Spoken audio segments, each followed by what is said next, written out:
اور جب ان سے کہا جائے ایمان لاؤ جیسے اور لوگ ایمان لائے تو کہتے ہیں کیا ہم ایمان لائیں جیسے بے وقوف ایمان لائے؟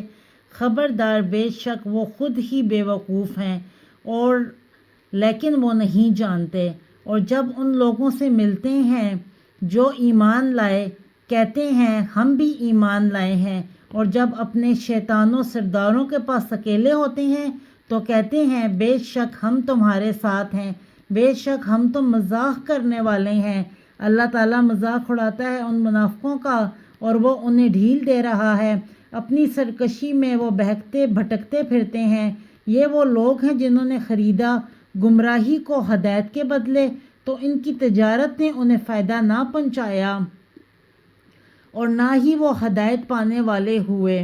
ان کی مثال اس شخص کی طرح ہے جو آگ جلائے، پھر جب اس آگ نے روشن کر دیا اس کے ماحول کو تو اللہ نے ان کی روشنی لے لی اور انہیں اندھیروں میں چھوڑ دیا۔ وہ کچھ نہیں دیکھ پاتے، وہ بہرے ہیں، گونگے ہیں، اندھے ہیں، پس وہ حق کی طرف نہیں لوٹتے۔ یا ان کی مثال آسمان سے زوردار بارش کی طرح ہے، اس میں اندھیرے ہوں اور گرج اور بجلی ہو، وہ اپنی انگلیوں کو اپنے کانوں میں ڈال لیتے ہیں کڑکوں کی وجہ سے، موت کے ڈر سے۔ اور اللہ کافروں کو ہر طرف سے گھیرے ہوئے ہے، قریب ہے بجلی اچک لے ان کی آنکھوں کی بصارت کو۔ جب کبھی بجلی ان کے لیے روشنی کرتی ہے تو وہ چل پڑتے ہیں اس میں، اور جب وہ ان پر اندھیرا کرتی ہے تو کھڑے ہو جاتے ہیں، اور اگر اللہ چاہے تو واقعی لے جائے کڑکوں کی وجہ سے ان کی سماعت اور بجلی کی چمک کی وجہ سے ان کی بصارت۔ بے شک اللہ ہر چیز پر خوب قادر ہے۔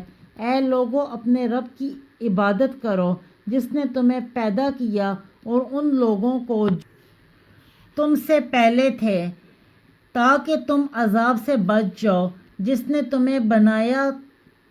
نے بنایا تمہارے لیے زمین کو بچھونا اور آسمان کو چھت، اور آسمان سے پانی اتارا، پھر نکال دیا اس کے ذریعے پھلوں سے رزق تمہارے لیے، پس تم اللہ کے شریک مت بناؤ، حالانکہ تم جانتے ہو۔ اور اگر تم شک میں ہو اس سے جو ہم نے اتارا ہے اپنے بندوں پر، تو تم بھی بنا لو اس جیسی کوئی صورت اور تم بلا لو اپنے حمایتیوں کو اللہ کے علاوہ اگر تم سچے ہو۔ پھر اگر تم نے ایسا نہ کیا اور ہرگز نہ کر سکو گے تو پھر اس آگ سے بچو جس کا ایندھن ہے لوگ اور پتھر، جو وہ آگ کافروں کے لیے تیار کی گئی ہے۔ اور خوشخبری دے دیجئے ان لوگوں کو جو ایمان لائے